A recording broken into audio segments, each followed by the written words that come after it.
Dan isu yang ketiga yang saya ingin sebutkan adalah mengenai kebocoran paip minyak diesel di Miri yang mencemarkan Sungai Liku yang menyebabkan bekalan air ke 300,000 penduduk di Miri terpaksa diberhentikan. Dan apakah siasatan yang dilakukan? Apakah tindakan lanjutan yang akan diambil? Syarikat yang menyebabkan kebocoran itu minyak diesel ini adalah daripada syarikat CMS Group. CMS Group. Ini satu syarikat yang dimiliki oleh keluarga Ketua Menteri Sarawak. Dan adakah ia oleh kerana latar belakang syarikat ini tak ada siasatan akan dilanjutkan? Dan adakah itu syarikat akan didenda atas pencemaran ini? Kita masih ingat dalam tahun 2010, Tuan Di-Pertua, oil spill yang dilakukan oleh BP di Amerika Syarikat. Jumlah yang jumlah denda yang akan dikenakan atas BP yang menyebabkan itu oil spill adalah dijangka dalam lingkungan 5 hingga 20 bilion US dollar. Di samping itu pampasan yang akan dibayar kepada penduduk-penduduk di tempat sekelilingnya yang telah diterpengaruh oleh itu oil spill.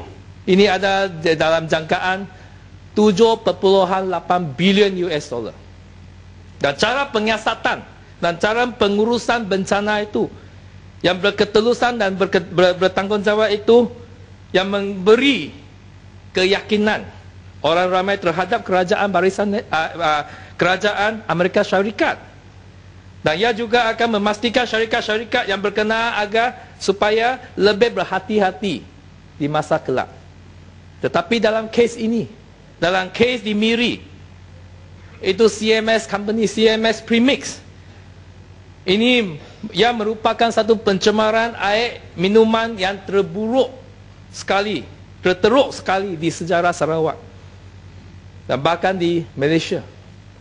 Nampaknya kerajaan Barisan Nasional tidak langsung menjalankan satu penyiasatan yang profesional.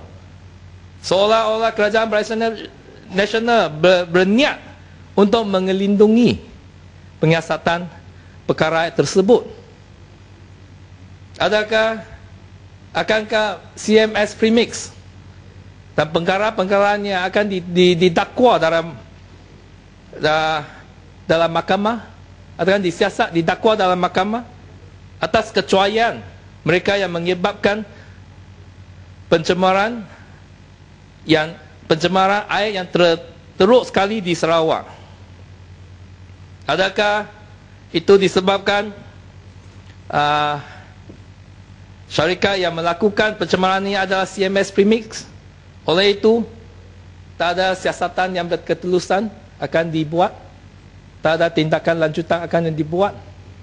Kalau itulah sikap pentadbiran Barisan Nasional, apatah lagi tentang pembinaan liners di Pahang yang akan mengeluarkan sisa-sisa toksik dan sisa-sisa radioaktif.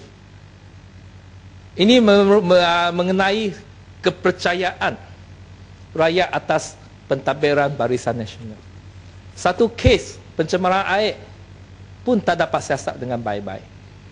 Apatah lagi itu kes tentang kalau lakunya leakage of toxic waste di liners. Dan perkara yang keempat yang saya ingin sebut adalah mengenai cukai atas subsidi. Kebelakangan ini beberapa orang peternak ayam yang telah menerima insentif daripada kerajaan telah dikenakan cukai.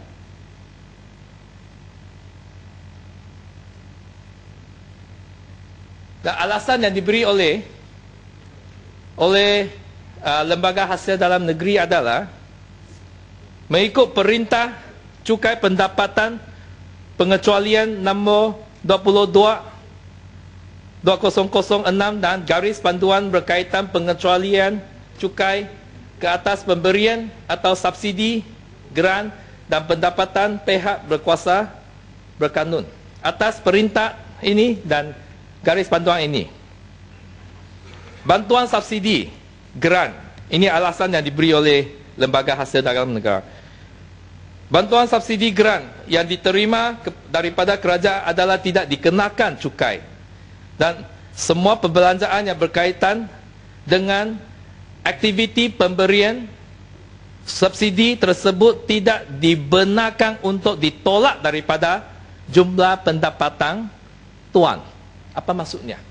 Maksudnya subsidi ini tak boleh akan dikecualikan cukai, tetapi apa-apa perbelanjaan yang dibiayai untuk mendapat pendapatan itu yang berkaitan dengan subsidi ini tak dapat dikira ditolak.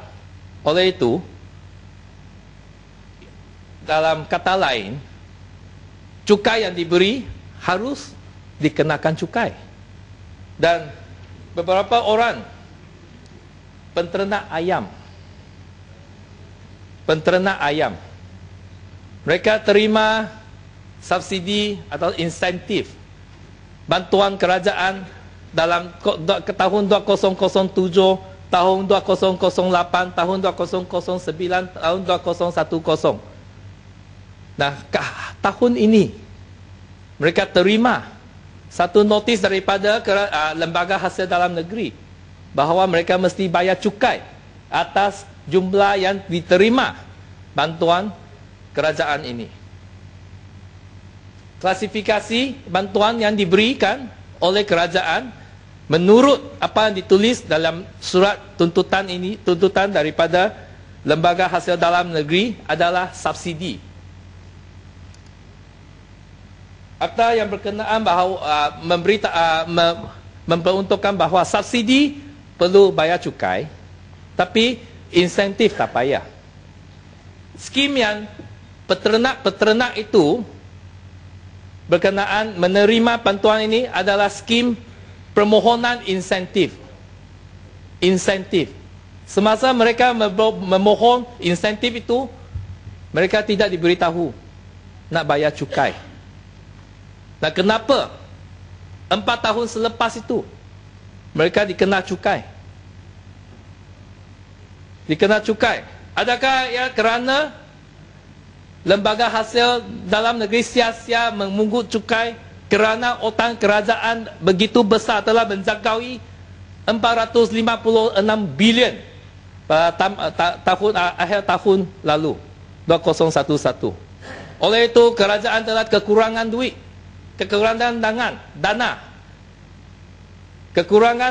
untuk Barisan Nasional memancing undi dalam pilihan raya yang akan datang. Oleh itu, dulu tak payah bayar cukai, sekarang Lembaga Hasil Dalam Negeri paksa penternak ayam dan daging lain untuk bayar cukai. Ini skim yang diberikan, skim di mana di bawah, di mana duit itu diberikan adalah menyebut dia sebagai insentif. Tapi Lembaga Hasil Dalam Negeri kata ini adalah subsidi, oleh itu kena bayar cukai. Dan bukankah ini satu sia-sia nak memungut cukai daripada rakyat? Dan ini menunjukkan Barisan Nasional is in a desperate situation. Tak ada duit lagi. Kewangan negara kita dalam tahap yang bahaya. Tahniahlah, dah bunyi macam Ipoh Timur. Desperate. Minta maaf ya, Muhammad. Ya, desperate. Nak bayar duit, tak ada duit.